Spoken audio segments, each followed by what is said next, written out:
Welcome, listeners, to another inspiring episode of Empowering Education. This episode is on parental engagement and learning. The reason why I selected this particular topic is doing my episode on Beyond the One Size Fit All model. I was compelled to talk about the role that parents play in their child's learning process, and based on some of the comments that I received. And so I've decided to do a podcast on parental engagement in the learning process. And so I am your host, Selena Burke. Um, and we are going to explore the vital role parents um, can play in promoting agency and autonomy in their child's journey. And so let me just give you like an anecdotal. I love to do those first, just to kind of give some personal accounts of what I've experienced as a parent. Um, I homeschool my son, as I've mentioned on several episodes. But the reason why, you know, this is really important, especially as not only as a mother, but as a homeschool mother, is that I really understand the power in educating your own child. And so I'm going to do a little promo. And so here we have this is The Adventures of Kevin and Noah by Kevin D. Henderson II. It is a book about two boys who are sucked into a portiverse world, and they must complete Fortnite battles. And I don't know much about Fortnite, but Fortnite battles in order to return home. And at the end of the book, the author decided that this book is going to be a series. And so at the end of the book, um, so you have Kevin and Noah. Um, Kevin, this is his nephew Noah, and at the end of the book, um, another person that's related to Kevin is sucked back into the same Portiverse world. And so the reason why this book is important is because it was written by a 12-year-old author, and it was illustrated by an 18-year-old young lady. And so, two young African American um, young people collaborate to come up with this book. And it's just amazing that, at such a young age, 12 and um, uh, 18. But when Kevin wrote this book, he was only 11 years old. And so the book is based on the thing that he enjoys to do most, and that is play video games. And so basically, it was part of his homeschool assignment. He was to write with no restrictions. And so basically, he had an opportunity to write about what he enjoyed, and he enjoyed playing Fortnite. In other video games, but definitely Fortnite. And so he started to write. And again, he's at this time 11 years old. And when I looked at his writing, I was like, wow, you write well. And even now, as I'm saying this and I'm thinking about the comment that I said to him, I'm like, you write well as to be 11 years old, right? So shame on me for that stereotype. But you write well at that age, and the storyline was good, and I was very shocked. And so I said, you're going to write a book. And he just went with it, and he just wrote and wrote, and at times I would have to say, why are you still writing? You should be doing, didn't I give you another assignment?" And so if you haven't realized, this author of Adventures of Kevin and Noah, Kevin is my son, who I am homeschooling, and he wrote this book about him and his nephew, Noah. And it's an accomplishment for him, but it is, a proud moment for me, and I want, and I'm showing this here. One, you can purchase this here on Amazon, .com. Just type up Adventures of Kevin and Noah. You also can go to Kevin's website at www dot kevindhenderson.com. So I've also have a website for him, and in the process of getting him branded at 12. Wow, wow. He wrote this at 11 years old. And so this topic is extremely important to me because as we go to book signings, and as we sell this book, and we are, talking to, children who are amazed by the fact that this young boy did this big accomplishment, right? And parents are like, "Wow, how?" Um,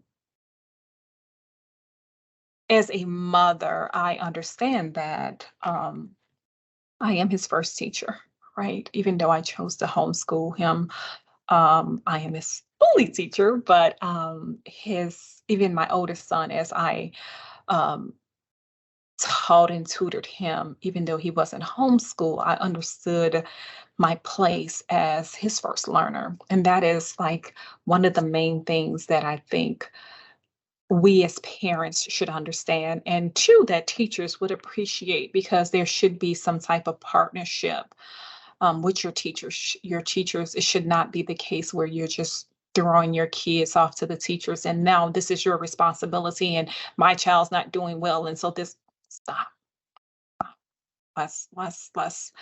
Let's partner with our teachers. Let's understand that teaching starts at home, and our teachers um, are helpmate, if you will, and, going through our child's learning journey, and teaching and learning and education and all of those, wonderful words are not limited to, four walls, inside of a building or in a classroom.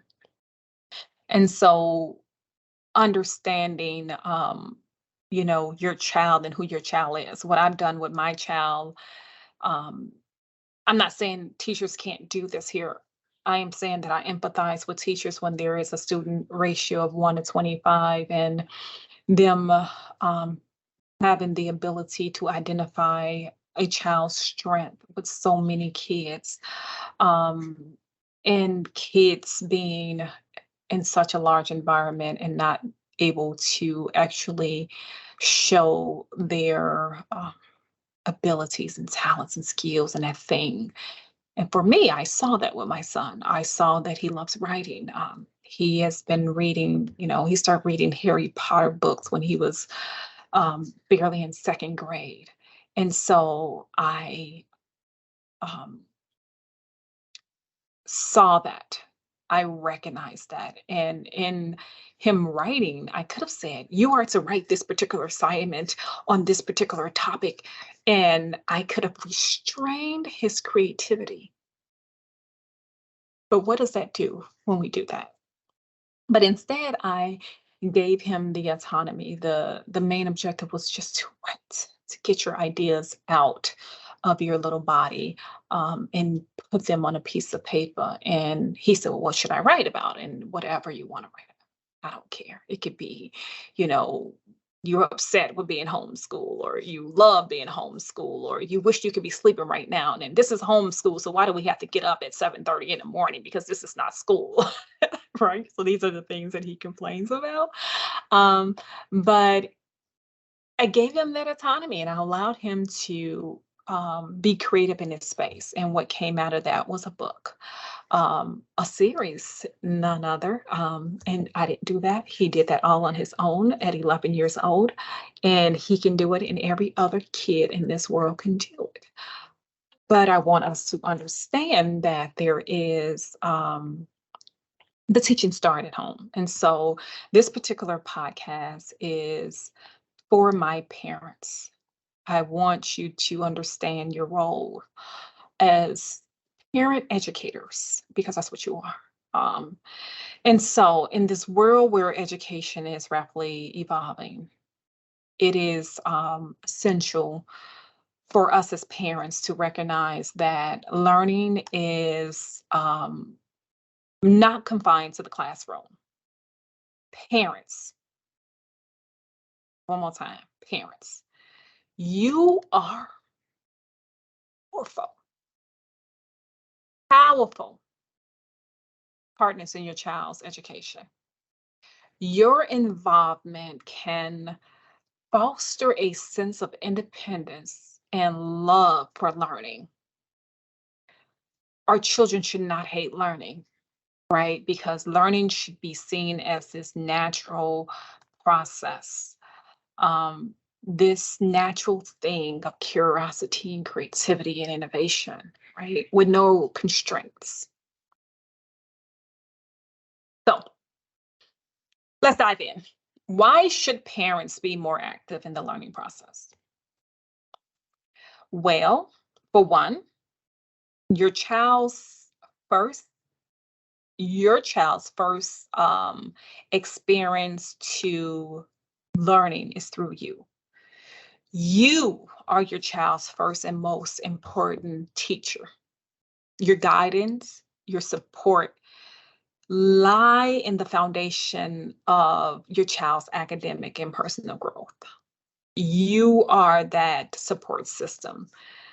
It is great when you have a team of teachers in school and school districts and counselors and support staffs, and all of that is added bonus. But you are the most important teacher that your child should have. And if you have given up that right and given it to a teacher, mm, I'm just going to say I have empathy for teachers, parents, but I want you to take it back. I want you to go back to being your child's first teacher. When parents actively engage in their child's learning, it sends a powerful message. Education is a joint effort, and it matters. Like, your child understands that this process of learning is this collaboration that I'm doing not only with my parent, and so it's this normal process. And so when I go off to school, it's this normal process, right? It is not this thing that I am sent off early in the morning so that my parents can get a break. And parents, listen, I'm homeschooling. A break is a nice thing to have. Right. But our teachers are not our babysitters. And so if we send that powerful message to our teachers, that we are uniting in this effort. It matters. It matters to the teachers. It matters, more importantly, to the kids. This collaborative approach encourages children to take ownership of their learning. It fosters the sense of autonomy. And there is advantages and disadvantages to being in a classroom, traditional environments, private, homeschooling, yada yada yada yada, right? But the thing that I am going to labor on is this, for me with homeschooling, is this autonomy that I can give to my child. And letting him know and encouraging him that he is responsible for his own learning. And so there are times when we're going over, a particular subject matter, and he is, well, this is not working for me. Well, let's figure it out. Like, tell me what way can we communicate it? Because I am not the expert, right? Your teacher is not the expert. The parent is not the expert.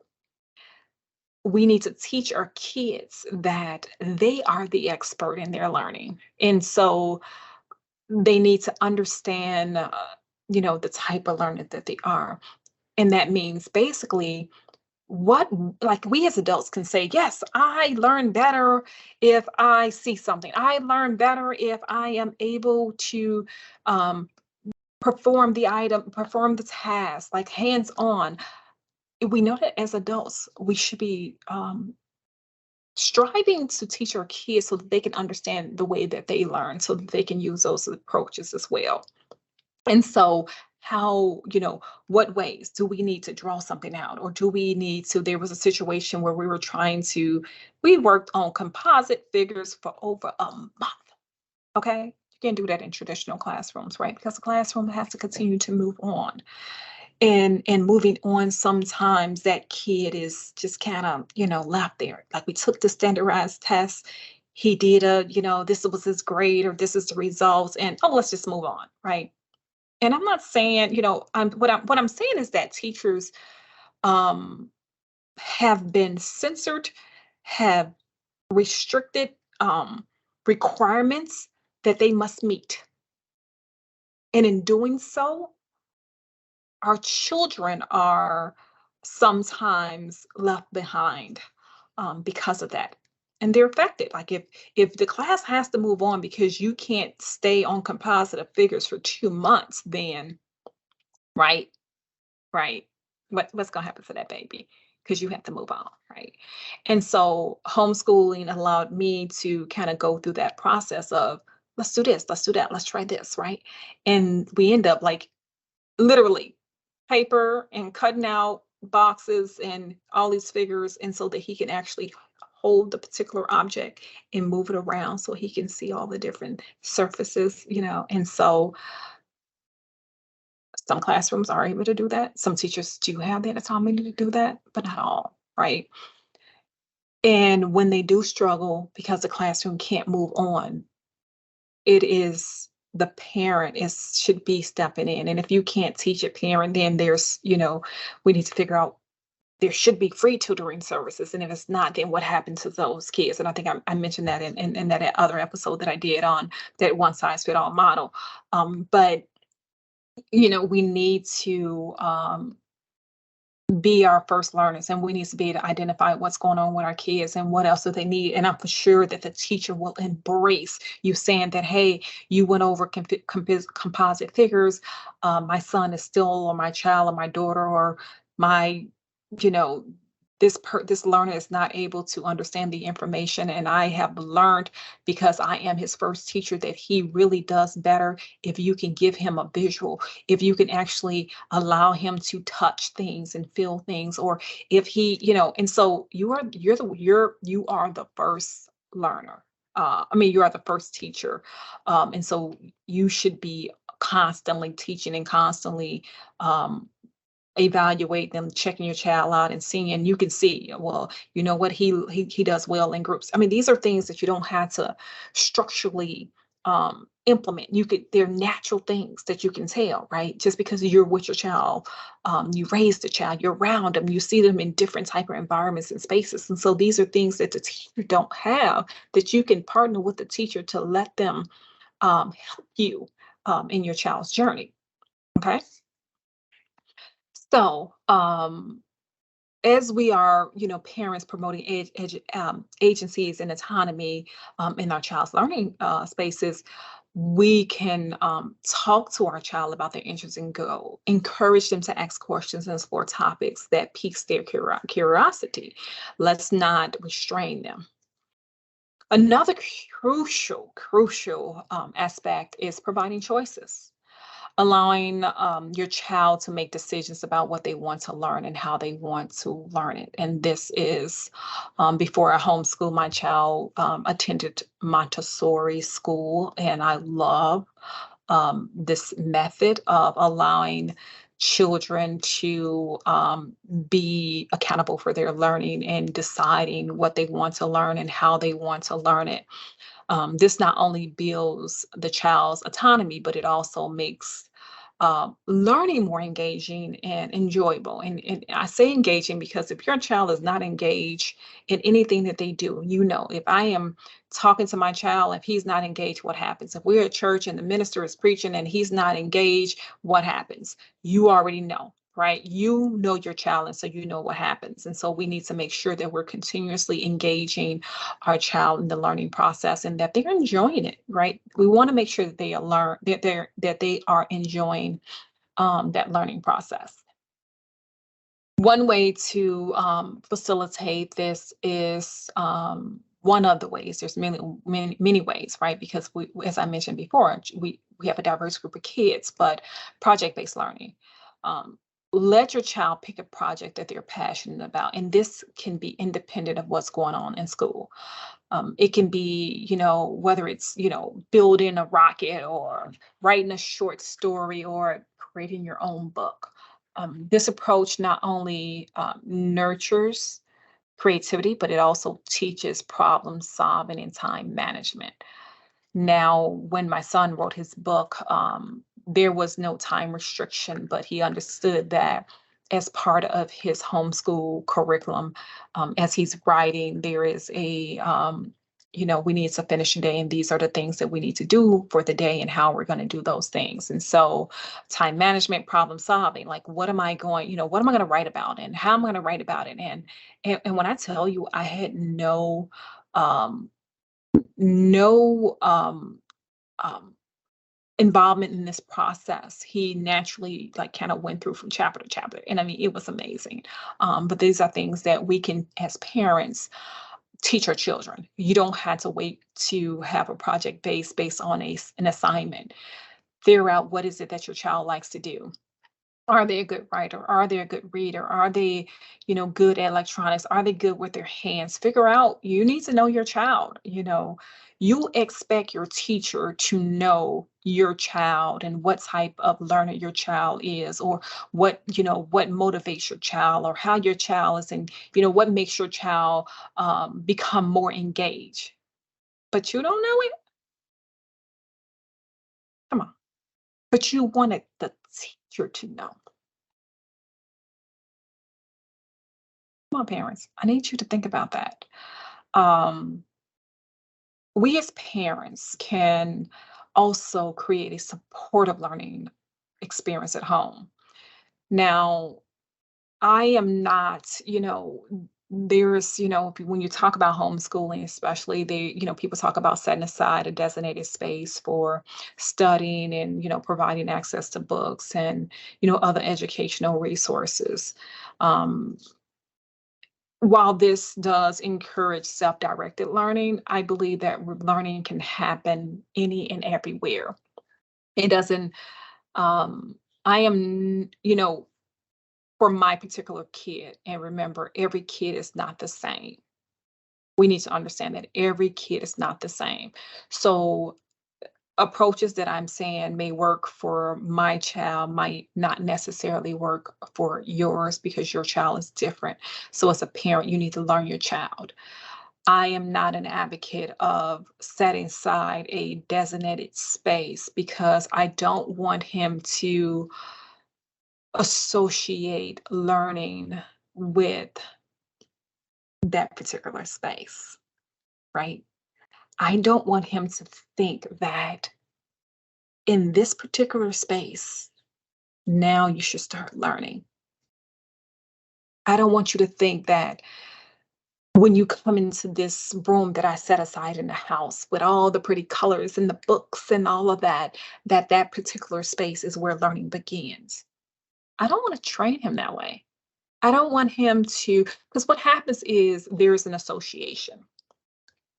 As soon, and I'm in the Midwest, as soon as Labor Day, dies off and Chicago temperature is changing and the leaves are falling off, what do we associate? Pumpkin spice, right? Cocoa, something hot, hot soup. No one has to tell us that.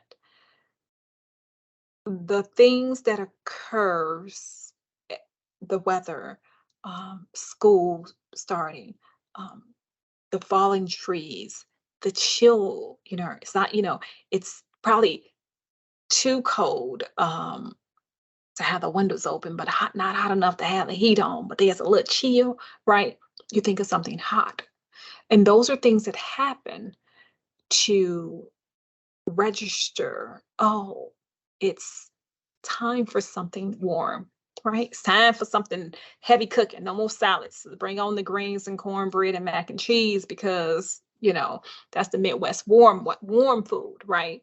And so what do you think happens when you um set these spaces? You tell you're telling your mind that when these things happen, this is when learning happens. And so while for me and my child, this is I don't do that. But you may have some children that the attention span or the distraction of everything else that's going on, I may need that. I may need that association, right? Um, but I caution with that because I believe that learning happens all the time. My son was in the kitchen one day and I came down and I was end up talking and he just looked up at me and he said, "This here is my lunchtime. This is my space and my time to eat. I do not want to learn right now." And so why did he do that, right? Because he knows that learning happens all day long, everywhere. When you are in the bathroom, you are in the living room, I don't care where you are in this house, learning happens all the time. And so he knows that. So what's interesting is that as what I've seen is watching him, is that he is also um, analyzing things all the time because he's always learning. And some of the things that he analyzed, I'm just like, wow.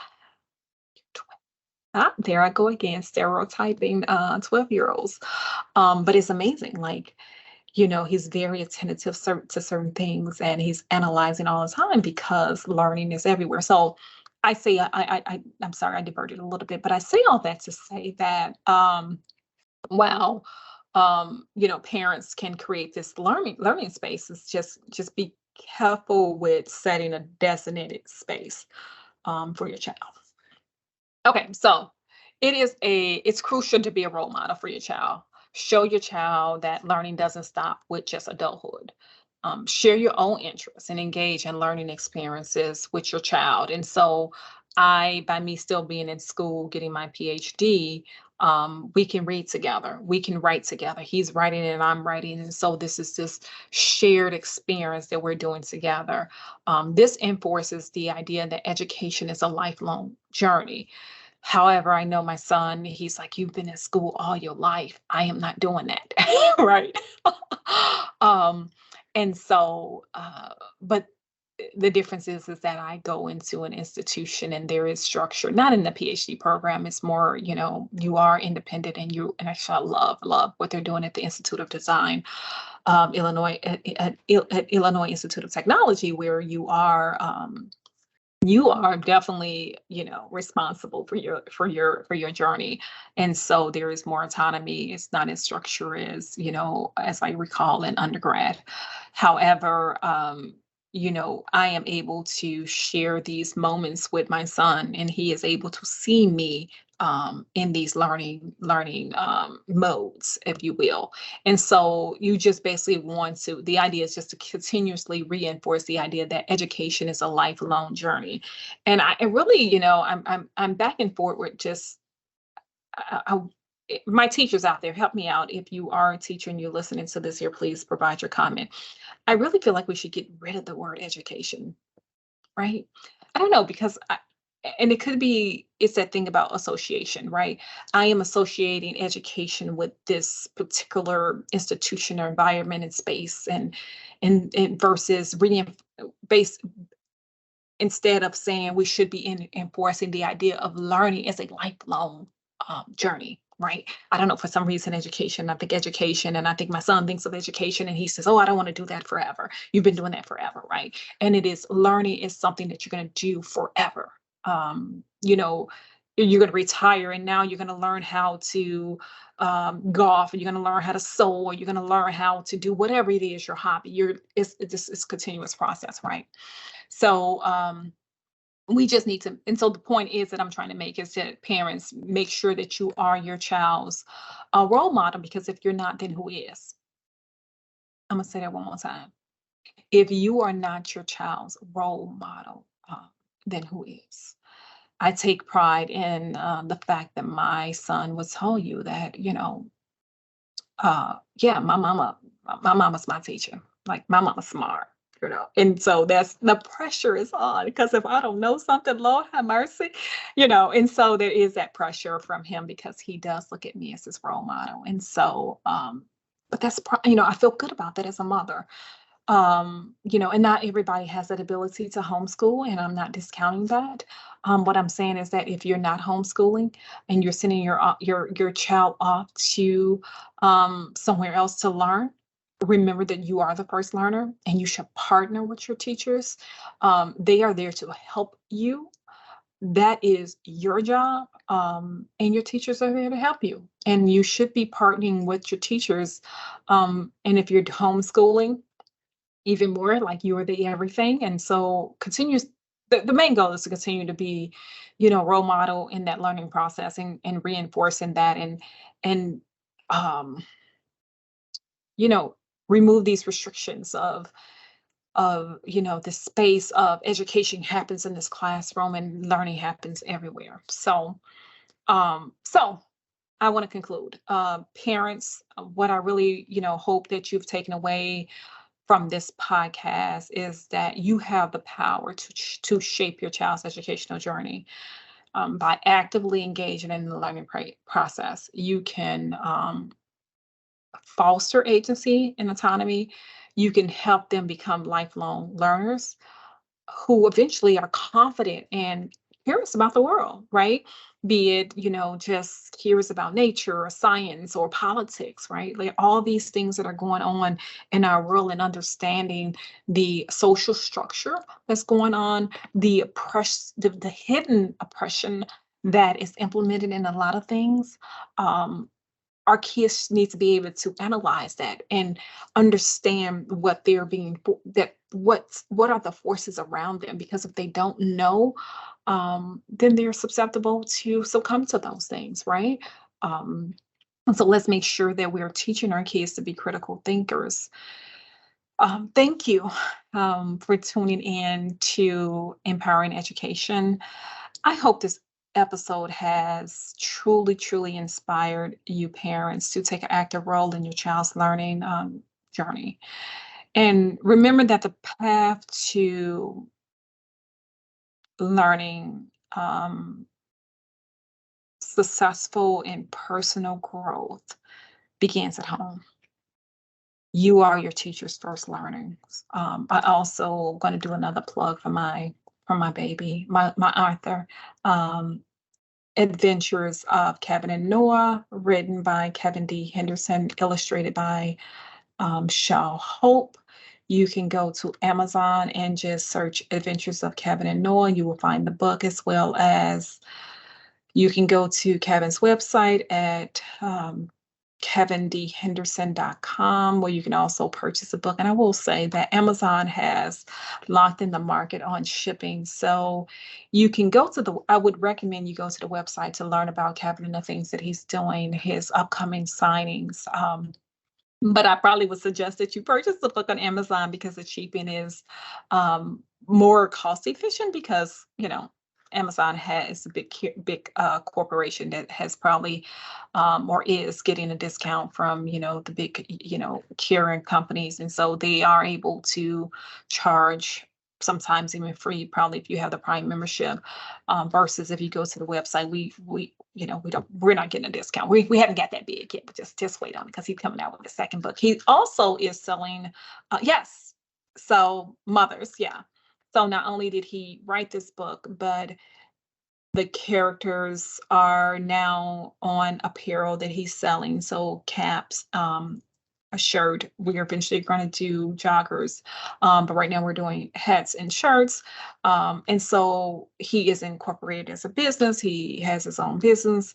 Um, he's incorporated, right? And he's running his own business. He's under the age of 18. And so he is not, I have to constantly, he's like, well, this is my business. And well, yeah, you're not 18. And so right now, my mama's the manager, right? But I'm teaching him. And so what I do is I print out his, because I am the manager, he's actually the chief executive officer. But what I do is I print out his financial report so that he can see what those are. And so we talk about financial literacy, making sure that we as parents are teaching our children about financial literacy at home, that you should not be dependent on school to teach your child that. And so I am printing out these financial statements and going over these financial statements and giving him a report on a monthly basis so that he can understand, or the income and the expenses. Because before he was like, hey, I just saw, I'm at this book signing, and now this, he was actually the person that was sitting there, and he's exchanging and giving people change, and it was just amazing just to watch. And people are trying to test him because he's 12, and they're like, well, if the book costs this and this, and the head costs this in the book, and if I want to get this, how much? And he is just like spitting them numbers off. And as a proud mama, I'm like, yes, that's my reward, because I don't get paid to teach him, but seeing him do that, that's my paycheck. And so then, we leave this book signing. He was like, all right, he has this money in his pocket. I was like, okay, you need to get it to me so we can deposit into your, business bank account. And he's like, this is my money. Yeah, it is, sweetie, but you're running a business. And so in order for you to get more inventory, you need to actually put the money back into the account. And then we need to be able to repurchase items, right? And so he didn't understand that. And so we had to go through that whole financial literacy and understanding what it is. And besides that, we have all these books, and you didn't have a dime. There was an operational cost. And I'm your silent partner, and so I front you, so I'm gonna need my money back. And so in order for you to make a profit, right? This is a conversation I'm having with a 12-year-old. In order for you to make a profit, first you have to get the money and cover your operational costs. And so you have to pay your investors who invested in you. You have to be able to restock clothes, books, signages, all of that. You have to be able to cover those expenses. And then what you have left, now we can talk about that, right? And so we talk about investment and all those things. He has his his stock account, and he looks at the Wall Street Journal. We get that delivered so that he can actually follow the market. But that's financial literacy, right? At 12 years old, and people are looking at me like, why are you having this conversation with him? Because he's 12 does not limit his ability to understand what I'm saying. And so now what's funny is that, these books are $15, and because he's 12, people are, sometimes they'll give him a 20. And he would tell me once he comes from an event, and he's like, yeah, so, 3 people gave you 20s, and they said that, I can keep the change. That's $15. That $15 was a donation. Can I get my donation money? And this is a conversation that I'm having with a 12-year-old, because he has been in this learning process, been shown that you need to kind of like, one, math is important. And this is why math is important. So when we're covering math, this is why math is important. But not also he's able to now analyze what I mean when I saying you have all these expenses. We need to restock these books, right? And then you need to pay this, pay your silent partners. And now you have this money. And he's analyzing all of this here. And now he's like, okay, I've done all the analysis. And what I've said, what I realized is that three people, in this event, and he remembered this here. He's not putting this on a piece of paper. He's not putting it in a tablet. He's saying, hey, three people donated, gave us 20s, and that means that $15 is mine because it was a donation, right? And I need to be paid because, and so the fact that he was able to analyze that is a reward to me, because he's thinking, right? And so the goal is that if this becomes, if he is, truly, I'm trying to create these learning trajectories for him. And so if writing is his thing and he becomes an author, or he becomes, this writer that's writing movies or plays or whatever the case may be, that, a lot of times as business owners, you focus on that thing that you do and you're not really kind of focusing on a lot of other things. And so I want him to have that analytical ability to analyze, make sure that you're able to do it, understand it, right? Like, hey, I'm looking at my books, I understand it. Because what happens to our kids is that, especially, you have these athletes that go off into, a particular sport, and they're famous and they're getting all these endorsements and they're making all this money. And now they want that autonomy. Their parents go away and I'm going to manage my own money because I'm making millions. And then you hear 3 to 5 years later that they're filing bankruptcy, and you're saying, what do you mean? Right? No one told you that you're supposed to look over your financial statements, right? We're not parents. Why are we not teaching our children to budget? Yes, it's well. My oldest, he can budget $20 because he has been taught at a very young age to do that. And so it does not have to be a lot of money. We can teach them with small things. My son, that's homeschool, he pays rent. Um, he pays light. As a matter of fact, I have to go up on his light bill, just because he keep leaving the lights on, and he needs to understand if you're going to keep leaving the lights on, you're going to need to pay, right? Then granted, we're talking about 1%, right?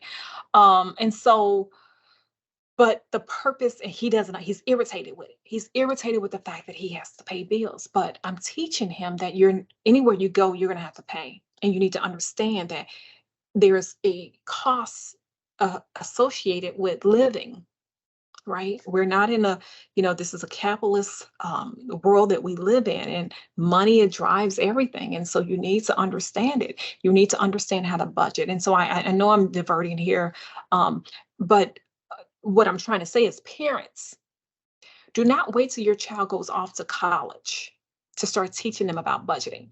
Do not wait until they're 18 to start saying, this is how you should save your money. At the point that they want a dollar, at the point that you're giving them allowance, at the point that they can ask for money, and probably even way before that, you need to be teaching them about financial literacy. What does it mean? What is the dollar? What does that mean? What does it mean to purchase things? When you go to the store, you give your child the money, and you let your child give that money to the clerk. And then before she can give the change, you ask them, how much is the change? And I'm going to say this here, then I'm going to conclude. I was at a restaurant, my son and prior to that, we were talking about, um, because technology is here, right? AI is here, and I am a technology person, love it. And so, but we have to be careful with losing our autonomy to technology. And so my son said, I don't need to learn it. I have a calculator. And I told him, what happens when the calculator go bad or malfunction, right? So it's still technology. What happens when it goes wrong? And he said, oh, it's not going to happen. I'm like, you need to learn how to do math here.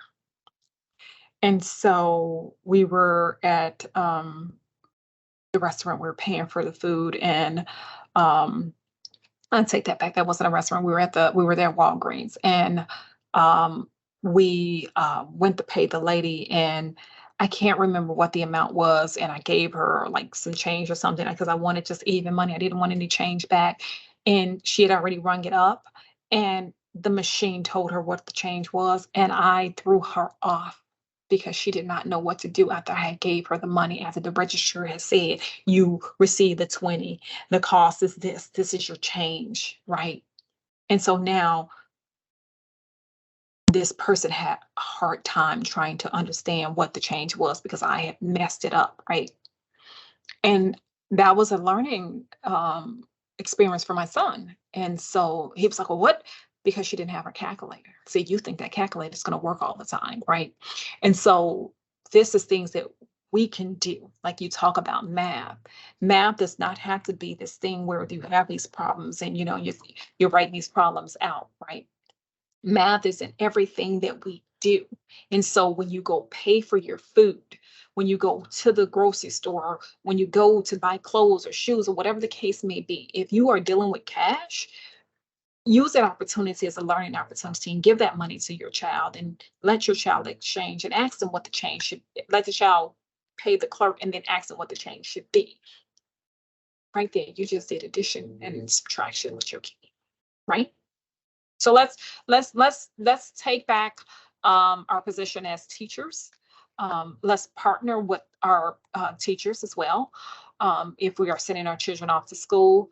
So like again, I hope you guys have learned something from this. If you are a parent, please, please, please leave a comment. Tell me if this was helpful. Tell me if it was not helpful. Tell me if you agree or you disagree. I'm not looking for someone to be passive to what I'm saying and agree what I'm saying.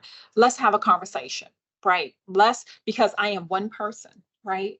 And I am trying to impact a lot of people. And I can't do that by myself. I need parents, I need teachers, I need students, right? Because we can't say this is what the kid needs or this is the way we should give them information because this is the way we think, we need the kids to be part of that process. So if you're a parent, leave a comment. I want to do some workshops so we can kind of talk about this here and what are some of these things, what are some things that we need to help our teachers with, help our parents with, help our kids with. How do we change our learning space?